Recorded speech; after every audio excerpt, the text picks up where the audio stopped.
নমস্কার বন্ধুরা, স্নেহাস রেসিপিতে সবাইকে স্বাগত জানাই। আজ আমি আপনাদেরকে রান্না করে দেখাবো মটর পনির। চলুন দেখে নিই।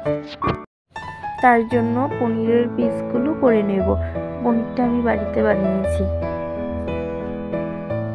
পিসগুলো বেশি বড় করব না, বেশি ছোট করব না, মিডিয়াম রাখবো। তারপর কড়াইয়ের মধ্যে সর্ষের তেল দেব। তেলটা গরম হওয়ার পর অল্প সামান্য লবণ দেব। তারপর পনিরগুলো দিয়ে ভেজে নেব। লবণটা দিয়েছি কারণ নিচে দিয়ে যাতে লেগে না যায়। এই রেসিপিটি আপনারা চাইলে ভাত, রুটি, পরোটা, পোলাও সব কিছুর সাথেই খেতে পারবেন।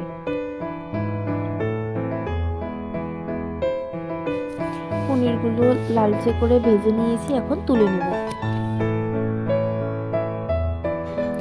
ওই তেলের মধ্যে পেঁয়াজ কুচি দিয়ে কিছু সেকেন্ড ভেজে টমেটো কুচি দিয়ে ভেজে নেব।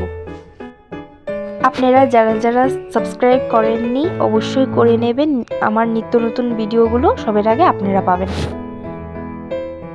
পেঁয়াজ কুচি, টমেটো কুচি ভাজা হয়ে গেছে, এখন তুলে নিয়ে পেস্ট করব।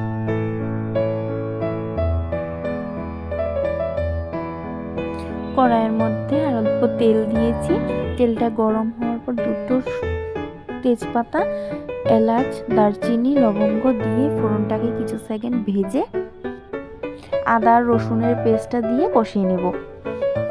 আদা রসুন কষানো হয়ে গেছে, এখন যে পেস্টটা আমি করে রেখেছি টমেটো আর পেঁয়াজের, ওই পেস্টটা আমি দিয়ে দিচ্ছি, দিয়ে কষিয়ে নেব। এই রান্নাটা যদি আপনাদের ভালো লেগে থাকে আপনারা অবশ্যই আমাকে কমেন্ট করে জানাবেন। এটা হতে থাক, মটরশুঁটিগুলো সিদ্ধ হতে অল্প সময় নেবে। আমি ততক্ষণে মশলার মিশ্রণটা করে নিচ্ছি। তার জন্য একটা বাটির মধ্যে হাফ টিস্পুন হলুদ গুঁড়ো, হাফ টিস্পুন জিরে গুঁড়ো, লবণ স্বাদ অনুযায়ী, হাফ টিস্পুন ধনে গুঁড়ো, হাফ টিস্পুন লঙ্কা গুঁড়ো জল দিয়ে গুলে মশলার মিশ্রণটা দিয়ে কষিয়ে নেব।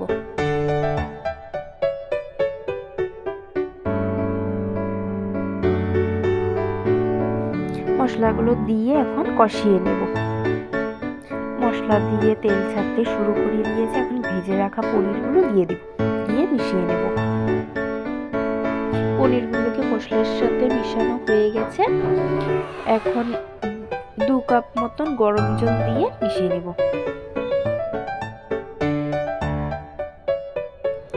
ঝোলটা ফুটতে শুরু করে দিয়েছে, এখন 1 টিস্পুন গরম মশলা দিয়ে মিশিয়ে নামিয়ে নেব।